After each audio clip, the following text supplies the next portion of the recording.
أنزل الله تعالى القرآن الكريم قبل 14 قرنا هدى للناس، وقد غير نور القرآن في ذلك العصر وبشكل معجز المجتمعات العربية التي كانت في حضيض التخبط والفوضى.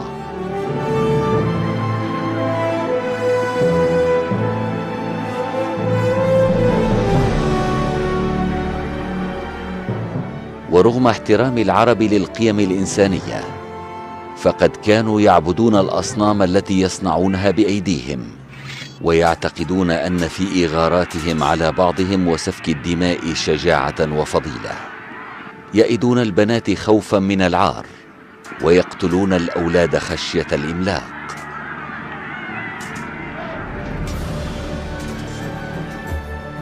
إلا أنهم تعلموا من القرآن معاني إنسانية رفيعة: الاحترام والمحبة والرحمة والعدالة والحضارة. ليس العرب فحسب هم الذين تعلموا تلك المعاني الإنسانية، بل المجتمعات التي أسلمت كلها وتنورت بالقرآن وحكمة الرسول صلى الله عليه وسلم ودعت بذلك ظلمة الجاهلية. وكان من بين الأمور التي علمها القرآن الكريم للبشرية الفكر والبحث العلمي.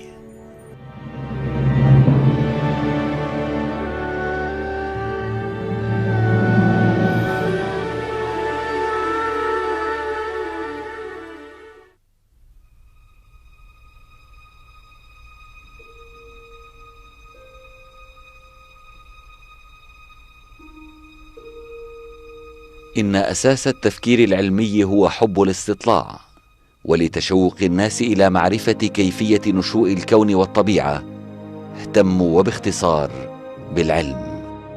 ولكن كثيرا من الناس عدموا هذا التلهف، ولم يكن المهم عندهم أسرار الكون والطبيعة، بل عاشوا ضمن محيط غرائزهم ومصالحهم الدنيوية الصغيرة. لا يتطور العلم في المجتمعات التي سيطر عليها مثل هذا التفكير، بل سيحكمها الكسل واللامبالاة. ولم تكن المجتمعات العربية قبل القرآن بمنأى عن هذه الحال، إلا أن آيات القرآن دعتهم وربما لأول مرة في حياتهم إلى التفكر والتدبر وإعمال العقل. يشد الله تعالى في القرآن الكريم الانتباه في السور الأولى المنزلة إلى الجميل الذي يراه الإنسان في كل يوم بقوله عز شأنه: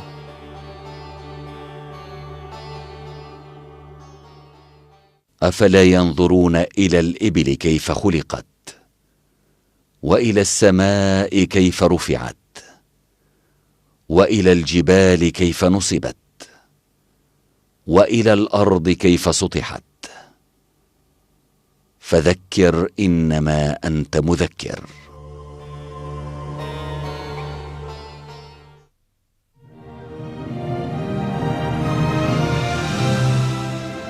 يأمر القرآن الكريم في كثير من الآيات الناس بالتفكر في الطبيعة وأخذ العبر منها، لأن الإنسان لا يعرف الله تعالى إلا بالبحث في خلقه.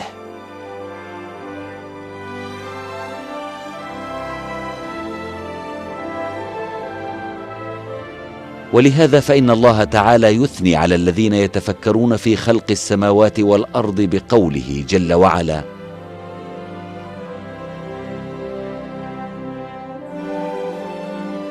الذين يذكرون الله قياما وقعودا وعلى جنوبهم ويتفكرون في خلق السماوات والأرض ربنا ما خلقت هذا باطلا سبحانك فقنا عذاب النار.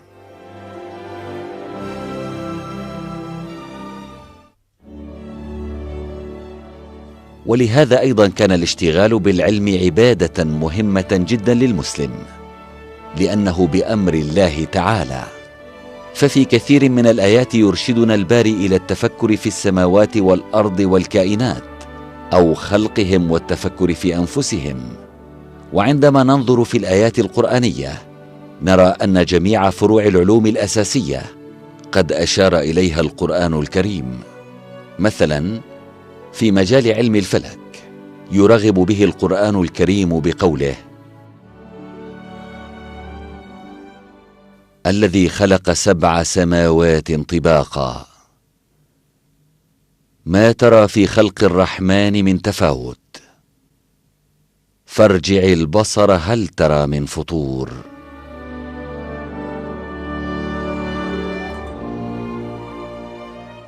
وفي آية قرآنية أخرى يحث على علم الفلك والبحث في الأرض وشكلها بقوله عز وجل: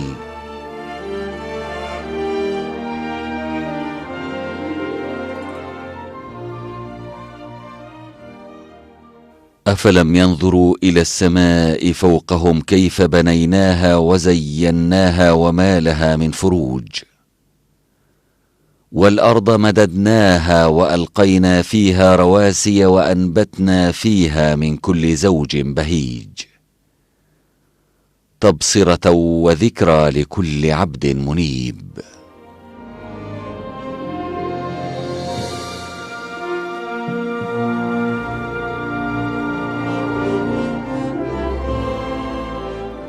أما علم النبات فيشوق إليه القرآن الكريم بقوله عز وجل: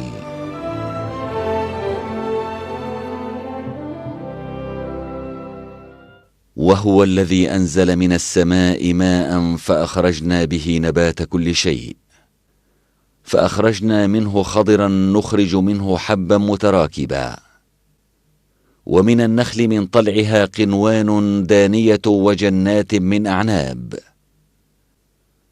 والزيتون والرمان مشتبها وغير متشابه انظروا إلى ثمره إذا أثمر وينعه إن في ذلكم لآيات لقوم يؤمنون.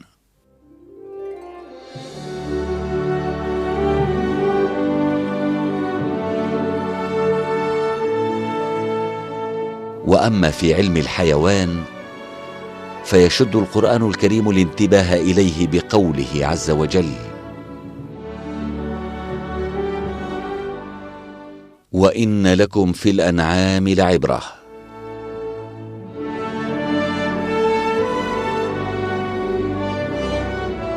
وآيات تشير إلى علوم الآثار القديمة وعلم الإنسان، ومن ذلك قوله تعالى: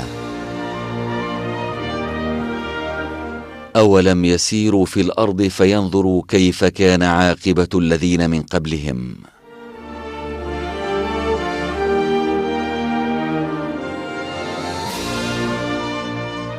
وفي آية قرآنية أخرى يشير البيان الإلهي إلى دلائل الله تعالى في الأرض والإنسان نفسه بقوله عز وجل: وفي الأرض آيات للموقنين وفي أنفسكم أفلا تبصرون.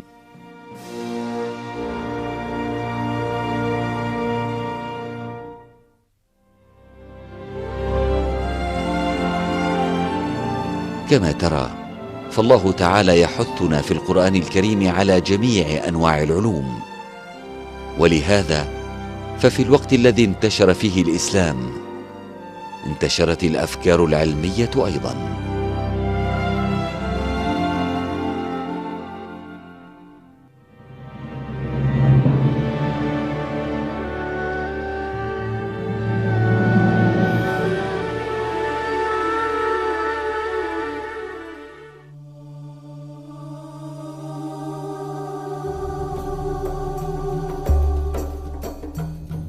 عندما بدأ الرسول الكريم محمد عليه الصلاة والسلام بتبليغ الإسلام كان العرب شراذم متفرقة من القبائل تتنازع مع بعضها من أجل اعتقادات باطلة، وجاء القرآن الكريم يشع فيهم النور ويهديهم إلى طريق الحق من خلال استثارة العقل، فصار نزول القرآن أهم حدث في تاريخ العالم. انتشر الإسلام من المدينة النبوية المنورة إلى أفريقيا وحتى آسيا الوسطى خلال 10 سنوات. العرب الذين لم يكن باستطاعتهم إدارة مدينة صغيرة واحدة وصلوا إلى حال يديرون به إمبراطورية عالمية بعد أن تشرفوا بالإسلام. يبين البروفيسور جون إسبوسيتو في كتابه المسمى الوجهة الإعجازية في عظمة الإسلام بقوله: الشيء المثير في انتشار الإسلام سرعته التي لا تصدق ونجاحه، وقد تابع المؤرخون الغربيون هذه السرعة والنجاح بدهشة كبيرة. خلال 10 سنوات فقط فتح الإسلام العراق وسوريا وفلسطين وإيران ومصر منتصرين على جيوش الفرس والروم، وصارت جيوش الإسلام منبع خير ورشاد. دخلوا التاريخ بكونهم أرحم الفاتحين المنتصرين.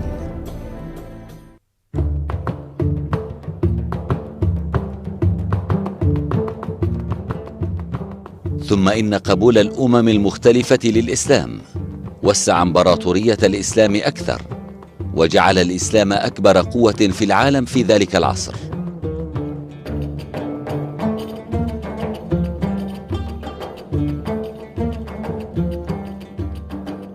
من أهم ميزات هذه الدولة العالمية كونها ساحة للازدهار العلمي الذي لم ير له مثيل.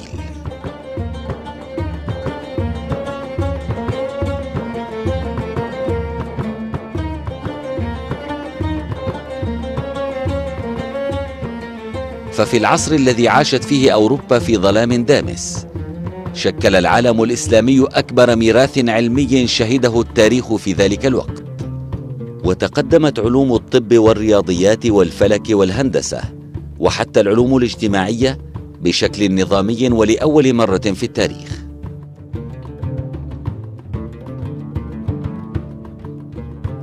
أراد بعض المعلقين ربط الازدهار العلمي للإسلام بأصول اليونان القديم، غير أن أصل مصدر العلم الإسلامي هو تجارب ومشاهدات العلماء أنفسهم. يوضح متخصص تاريخ الشرق البروفيسور برنارد لويس في كتابه المسمى الشرق الأوسط بقوله: نجاح العلم الإسلامي في العصور الوسطى لم يكن رهنا لحصانة التعاليم اليونانية أو استيعاب الميزات الآتية من الشرق البعيد. الميراث الذي نقله العلماء المسلمون في العصور الوسطى إلى العالم الحديث اعتمد على مساعيهم ومحاولاتهم غالبا. العلم اليوناني كان أكثره في المستوى النظري، أما العلم الإسلامي في الشرق فاهتم بالجانب العلمي في معظمه، فصححت العلوم النموذجية في نطاق الطب والكيمياء والفلك والزراعة بالمشاهدات والتجارب.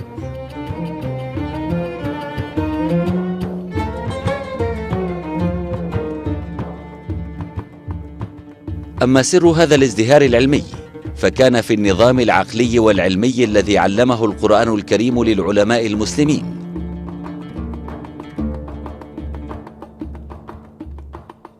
والسطور التي كتبها العالم المسلم في ذلك العصر في مذكراته اليومية تشد الانتباه في توضيح مدى حيوية التفهم العلمي المستند إلى القرآن الكريم بقوله: بعد ذلك نذرت نفسي للعمل طوال 1.5 سنة، وتعلمت جميع مواضيع المنطق والفلسفة. كنت طوال هذه الفترة لا أنام الليل أبدا، وأستمر إلى النهار في العمل، وعند وجود مشكلة لم أستطع حلها أذهب إلى المسجد وأطلب من رب العوالم، أدعو الله تعالى أن يفتح لي أسراره ويسهل لي الأمور المستعصية علي، ثم أعود ليلا إلى البيت، أضع أمامي مصباحا وأبدأ بالكتابة والعمل من جديد. وبقيت مستمرا على هذا المنوال إلى أن كسبت تخصصا في العلوم جميعها.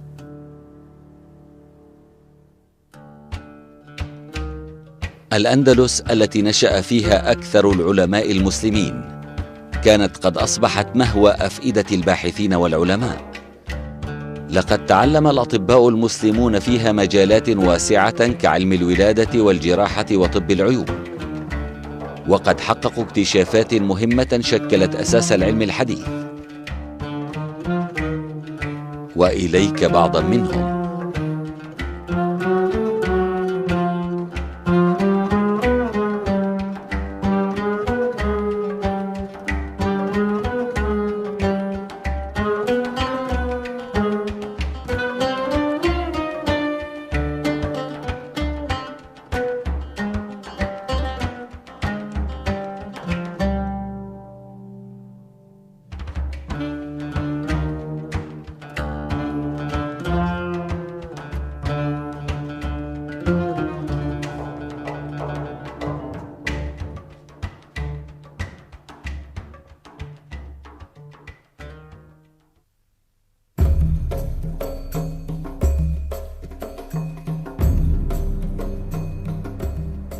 إن الثقافة العلمية العالية هذه للعالم الإسلامي مهدت للعلوم الغربية.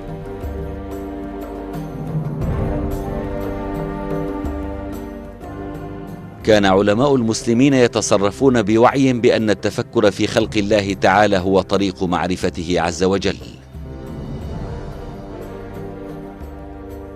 وانتقل هذا الوعي إلى العالم الغربي الذي كان بداية لتقدم الغرب.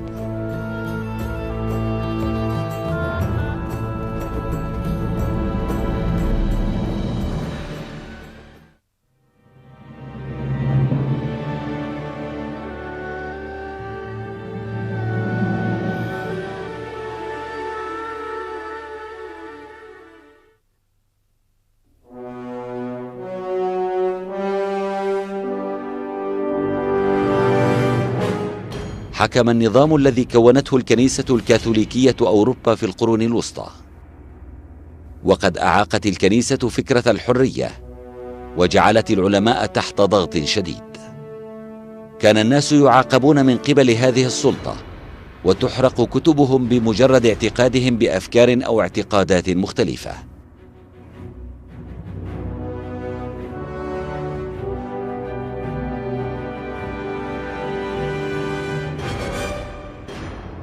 هذه الضغوط من قبل الكنيسة في القرون الوسطى ذكرت كثيرا في الكتب التاريخية، إلا أن بعضهم فسر هذه الحقيقة خطأ، وظن أن العلماء الذين كانت الكنيسة تحاربهم إنما هم مخالفون للدين.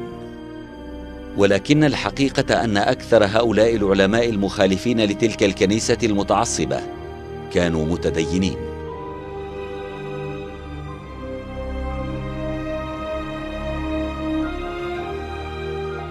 فالفلكي الشهير غاليلي، والذي كان ملاحقا من قبل الكنيسة لقوله بدوران الأرض، كان يقول: بلا شك الطبيعة كتاب الله الآخر الذي لا نستغني عن قراءته. وكان أكثر العلماء الذين أسسوا للعلوم الحديثة متدينين أيضا. كان غاليلي الذي يعد أحد مؤسسي العلم الحديث يقول: غايتي أن أتذوق لذة اكتشاف صنع الخالق العظيم. وقد قال ذلك مجيبا لمن سأله: ماذا تعمل بالعلم؟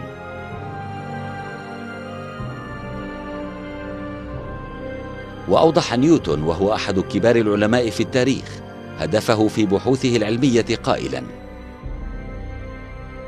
غايتي أن أجد الله وأعرفه. أما المبدع باسكال الذي يعد منشئ الرياضيات الحديثة، فكان يقول: الله هو خالق كل شيء، وفي الرياضيات تركيبات المعادن، ولهذا السبب نحن ندقق فيها. وكان رائد الكيمياء الحديث ومخترع الميزان الحراري فون هيموند يبين بأن العلم جزء من الإيمان. ومنشئ علم المستحاثات الحديث جورج كوف قد رأى في المستحاثات دلائل قديمة للخلق، وقد أوضح أن الكائنات بأنواعها إنما خلقها الله تعالى. كارلوس ليناوس أول من ركز التصنيفات البيولوجية والقائل بحقيقة الخلق، يبين أن التوازن والتلاؤم في الطبيعة دليل أساسي على وجود الله تعالى. منشئ علم الوراثة غريغور مندل دافع عن حقيقة خلق الله تعالى، وحارب بقوة النظريات المادية الموجودة في عهده كالداروينية واللاماركية. لويس باستور الذي يعد من أكبر الشخصيات في تاريخ علم الأحياء المجهرية أثبت أنه ليس بمقدور المياه الجامدة إنشاء الحياة، وبين بأن الحياة معجزة من معجزات الله تعالى. وقد قال الفيزيائي الألماني المشهور ماكس بلانك: إن خالق التناظم الموجود في الكون هو الله تعالى. وكان قد أيد أن الإيمان وصف ملزم لا يستغني عنه العلماء. ألبرت أينشتاين الذي يعد من أهم علماء القرن العشرين أكد بأنه لا يمكن أن يكون العلم بلا دين، وكان يقول: العلم بلا دين أعرج. كثير من العلماء في العصر الحديث الذين وجهوا تاريخ العلم كانوا من المؤمنين بعمق.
جميع هؤلاء العلماء آمنوا بالله تعالى خالقا،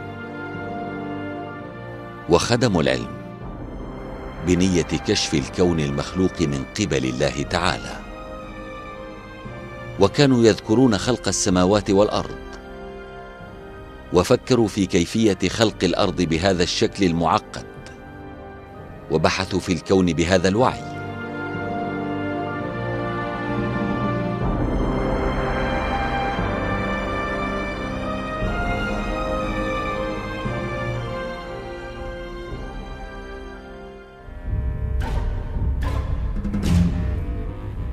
حتى جاء القرن 19 وطغت فيه الضلالة باسم المادية بدلا من هذا الوعي.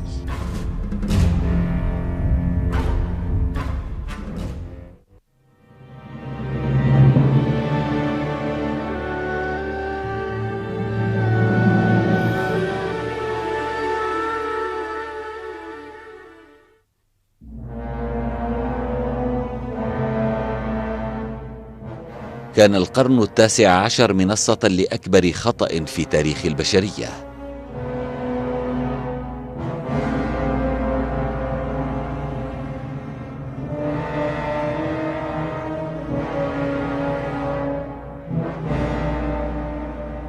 بدأ هذا الخطأ بإسقاط الفلسفة المادية التي كانت من إفرازات الفلسفة اليونانية على الفكر الأوروبي.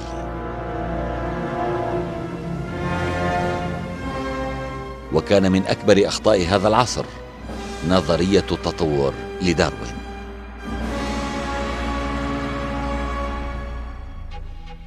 كانت البيولوجية قبل نشوء الداروينية تقبل بأنها فرع علمي يري أدلة وجود الله تعالى في أوروبا.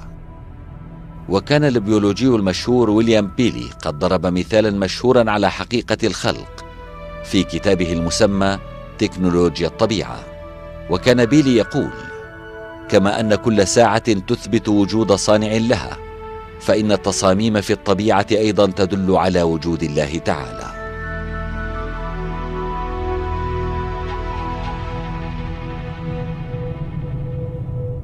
إلا أن داروين رفض هذه الحقيقة في نظرية التطور التي طرحها، وحسب ما تستلزمه الفلسفة المادية ادعى أن جميع الكائنات إنما هي أثر للمصادفة.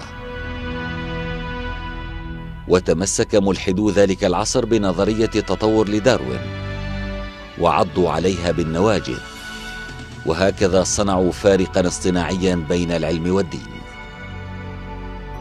يعلق كثير من الباحثين أمثال ميتشل وريكارد لي وهنري لينكولن حول هذا الموضوع بقولهم: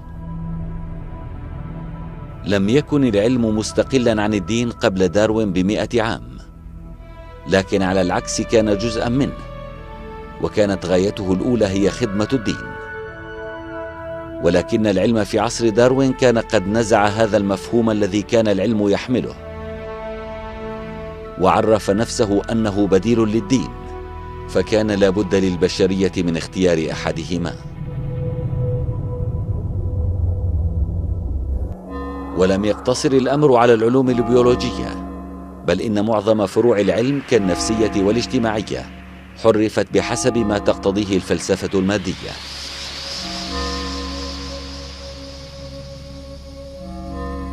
وحرف علم الفلك كذلك.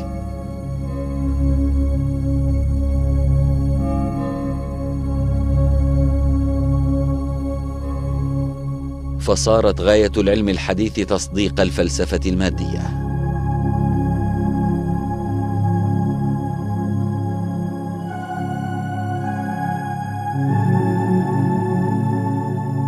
هذه الافتراضات الخاطئة ساقت البيئة العلمية إلى مأزق طوال 150 عاماً.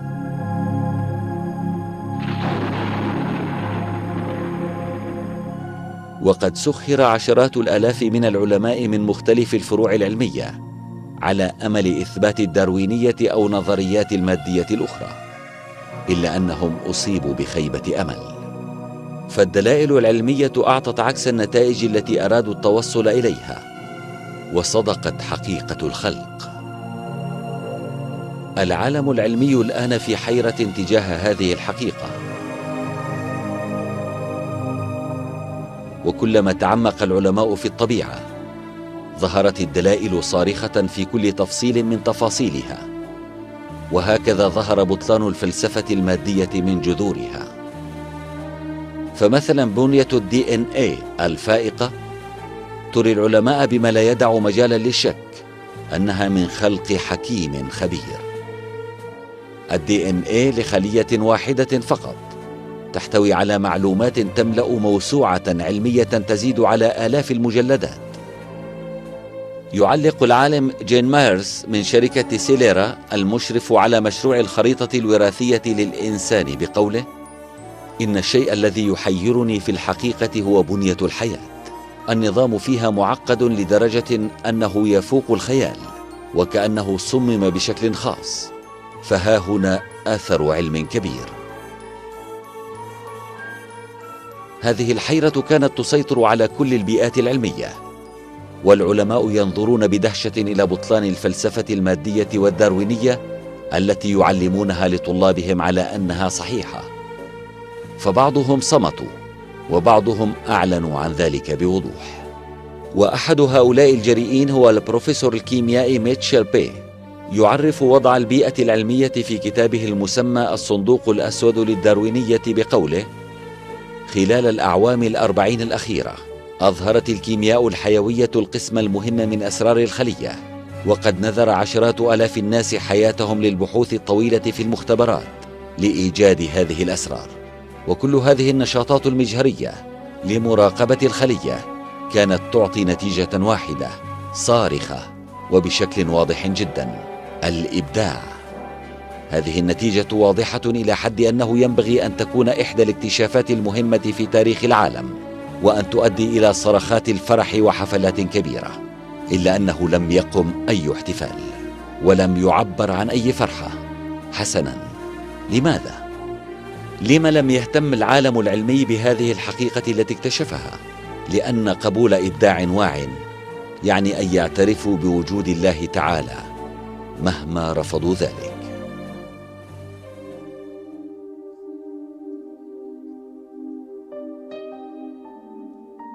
الأمر نفسه رائج لدى علم الفلك كذلك، فلقد أسقط علم الفلك في القرن العشرين نظريات المادية التي وجدت في القرن التاسع عشر.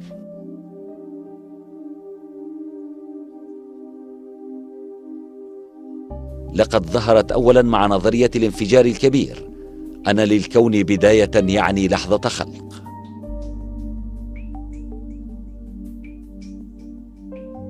وبعد ذلك عرف أن في الكون توازناً وإبداعاً يفوق الوصف والخيال يراقب حياة الإنسان. هذه أسباب أدت إلى حد انهيار الفيزياء المادية وسقوط الإلحاد في علم الفلك، وبشكل مريع. يعبر العالم الفيزيائي روبرت عن هذه الحقيقة بشكل نكتة بقوله: عندما أبحث عن إلحادي لأناقشه أذهب إلى قسم الفلسفة في الجامعة، لأنه لم يبق في الفيزياء شيء يدل عليه. وباختصار، فإن الفلسفة المادية قد انهارت في هذه الأيام، وقد كشف العلم من جديد حقائق صارخة جدا، وإن أنكرتها المادية كما ينكر الأعمى ضوء الشمس في رابعة النهار. حقيقة التصميم الواعي التي علت بسرعة في السنوات العشر الأخيرة في الغرب هي رائدة للمفهوم العلمي الجديد. يشرح المدافعون عن هذه النظرية أن الداروينية كانت من أكبر الأخطاء في التاريخ العلمي، وأن في الكون وعيا وإبداعا يدل على المبدع. مثلا، عالم بيولوجيا الجزيئيات الأسترالي ميتشل يبين ميتشل دينتون أنه لا يمكن توضيح بنى الكائنات المعقدة بالتطور بقوله: And this is a very profound question, which everybody brushes over, everybody tries to sweep under the carpets. The fact is that the majority of these complex adaptations in nature cannot be adequately explained that their emergence occurred via a series of intermediate forms. And this is, in fact, something which, in fact, as far as I'm concerned, this is a fundamental problem. And the fact that there are so many of these things, for me, okay, there's something wrong with the theory. Common sense tells me there must be something wrong. يشرح البيولوجي الألماني المشهور ويرنر جيت كيف تدل المعلومات الوراثية في الكائنات على خلق الله. It is impossible that new information is coming from a random process. If you see a computer program, it needs a programmer. If you see a car, it needs a designer. If you see the biological information in the cells, then you must say that is the right conclusion. It needs a creator who has made the program, the genes, to create the proteins, to create the organs. It is necessary that we have this. So we can say evolution is an impossible process. يوضح الكيميائي الحيوي الأمريكي ميتشل باه سبب كون الخلق حقيقة علمية بقوله: I think the conclusion of design is a scientific one, an empirical one, based completely on the observable system. The universe and life were intended, that they are the product of intelligent activity. And I'd just like to point out that this idea comes from the progress of science. It is not from what we do not know, but is rather from what we have learned over the past 50 years. أما المفكر الغربي فيليب فيلخص النتيجة التي توصل إليها العلم بقوله: that we are here as the products of an intelligent creator that brought about our existence for a purpose. Our existence and that of other living things was due to the conscious, purposeful activity of a creator.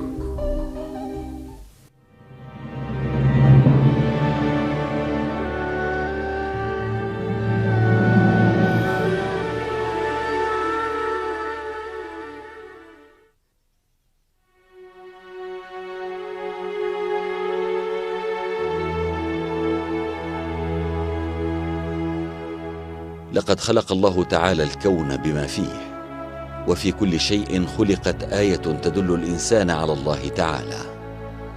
والعلم منهج لتدبر هذه الموجودات المخلوقة.